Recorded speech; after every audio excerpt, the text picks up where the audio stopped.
Good evening and God bless. Vision of the Sun. The weaponizing of CPS, which is the initials for Child Protective Services, which I've said in a few previous videos that I uploaded a few days ago that Child Protective Services is not run by the government. It is a privately owned organization or establishment or institution, and they're behind a lot of wicked stuff with children. They do stuff on purpose to get kids away from their families, stuff like that. Like anything DCF, Department of Children and Families, all of that. It doesn't matter what the initials are. It's still part of the same, conglomerate of CPS, and it needs to be totally eradicated. It needs to be totally disbanded. Okay, let's continue. Lose your children if you don't pay, if you don't vaccinate, you don't make a dentist appointment, you don't pay school lunch fees, you don't shut up, etc.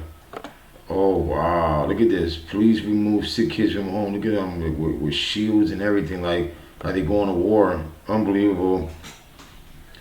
Let's just read what it says right there. Bear with me, guys. I'm going to read this whole article for you. This is very important.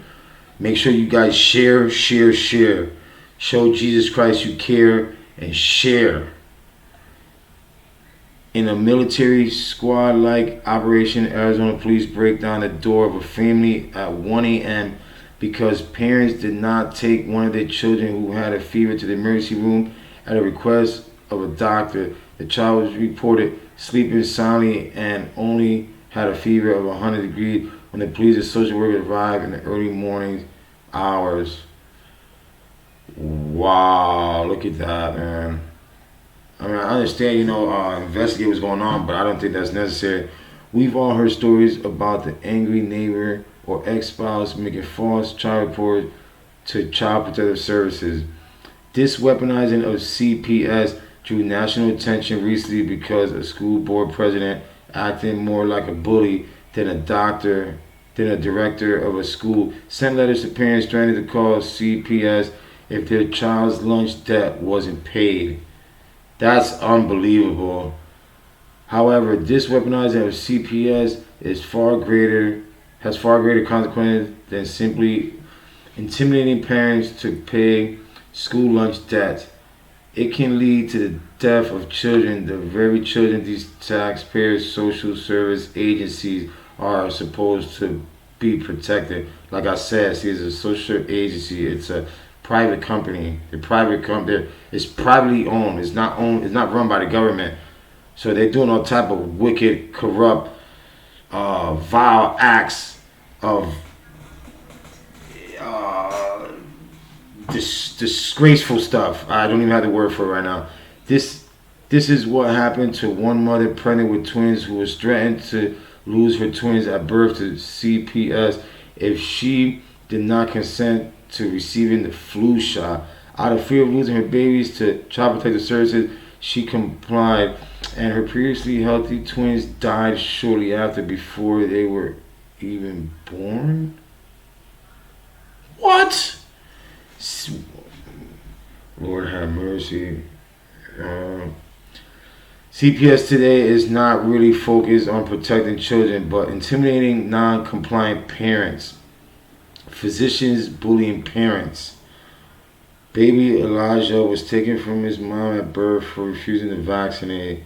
That is a shame. It is not just schools bullying parents with CPS involvement to get what they want. Physicians are also pressuring families to vaccinate their children. In a recent story by Health Impact News, a mother was pressured into receiving 2 vaccines while pregnant with twins. One of each was the flu vaccine. When the mother refused, 2 doctors, 4 nurses, and a social worker proceeded to bully the mother into getting the vaccines with a threat of CPS taking her babies away at birth. She ended up getting the vaccines out of fear of losing her baby, but after receiving the vaccines, the twins died before birth. Wow. When I was 20 weeks pregnant, I went in for a routine anatomy scan on twins. At the following appointment, I refused the Tdap and flu shot as I did not feel comfortable with the lack of safety studies. Immediately after stating my refusal to the nurse, she left the room and returned with 4 doctors, 2 nurses, and a social worker who proceeded to bully and harass me for almost 4 hours until I finally caved and agreed to the shots. Wow. I was 21 years old and terrified that they would make good on their threat to have Child Protective Services take my baby away at birth if I refused. I didn't know any better, and they used that to their advantage. Of course they did. At the anatomy scan, both babies looked healthy, strong heartbeats, and super wiggly. Within 4 hours of being vaccinated, I was in the ER following my water break and severe, consistent contractions. Lord have mercy. An ultrasound was done to check on the babies as I had not felt them move in over 3 hours. The ultrasound showed that my babies who had recently been perfectly healthy and fine 8 hours before were now dead. They were stillborn just 18 hours later. Refusing to be silent, parents come forward to describe how their children suffered painful death after being vaccinated. Here's some letters here. In 2018, a mother received a threatening letter from her child's dentist's office when she failed to keep a scheduled dental appointment. The threatening letter was sent from Smiles for Keeps and stated, according to law, failure to bring your children for dental care is considered negligent. Pennsylvania Act 31, Child Abuse Reporting and Recognition Requirements states that health care providers must report your failure to bring your child to the dentist for evaluation and care. A copy of Act 31 is enclosed for your reference. Smile for Keep has not reported your child outstanding dental treatment, and as of yet, since this law is in effect, we hope this letter encourages you to schedule an appointment to follow through with needed dental treatment for your child. If you sought a second opinion, please also contact us with the name of your new provider. We will be happy to forward your child's record upon signing a release form. To keep your child as healthy as possible and to avoid a report to state authorities, please call Smile for Keys immediately to schedule a treatment appointment within the next 30 days. With your help, Smiles for Keys can continue to provide your child with quality dental care. The full story reported by medicalkidnap.com continues with the office's response, which claims they are obligated by law to make reports on suspected dental negligence. Not showing up for one doctor appointment is far from negligent. Instead of following up with the family to find out why they were unable to keep their appointment, they choose to send out a threatening letter using Child Protective Services as a weapon by stating their child will be reported to state authorities. See? Mom stands up to dental bullying when dentist threatens to call Child Protective Services over missing dental appointment. Child Protective Services used to try and silence whistleblower. Here they go right here, his daughter. Alright. Unfortunately, or a parent, his daughter, Randy Davis and his daughter, weaponizing of Child Protective Services doesn't stop and start with mandated reporters. State officials are using CPS to continue children and to kidnap children in retaliation for whistleblowing. The story, first reported by Health Impact News in North Carolina, detailed the use of Child Protective Services to coerce a father and citizen, yet again abusing their power at every turn in the process. Randy Davis is a successful businessman, chief of the Corantian Native American tribe, and dedicated father to Cheyenne, a former high school honor student. As chief, he stated the question to Karen Intra-Tribal Council after an elderly neighbor, also Kotorian, that's the native tribe, needed financial help. Randy began questioning the senses of the counsel, leaving him with more questions than answers. The deeper he looked into the answers for these questions, the more fraud he became to uncover. After compiling enough evidence, he went to the state attorney general, Senator Wesley Meredith, and Senator Brett Jackson of North Carolina. All refused to investigate. One even stated, "Oh no, not that." This prompted Davis to go to the media. WRAL TV ran a brief story on February 20th, 2014, reporting $740,000 missing from the Carrier account. Within 7 days of the media story, Child Protective Services allegedly opened a case on Randy, and within another week, his daughter was taken along with her 14-year-old cousin. And then there's a video here about it. 2 months went by before Randy was able to see his daughter. Link will be in the description below, so you guys can click on the link, and then you guys can check this video link afterwards. Both Randy and his daughter were subjected to multiple psychological evaluations, all coming back normal. At a September 11, 2014 hearing, Randy claims an unprecedented event where the judge said, "What does this man have to do to get his daughter back?" The judge required Frank Bradshaw, the Department of Social Services attorney, to handwrite his orders in full. The order required a psychological examination be affirmed as accurate by the examiner, and in doing so, the case will be dismissed, and Child Protective Services must return his daughter within 24 hours. On October 6, 2014, the psychologist affirmed the assessment as genuine.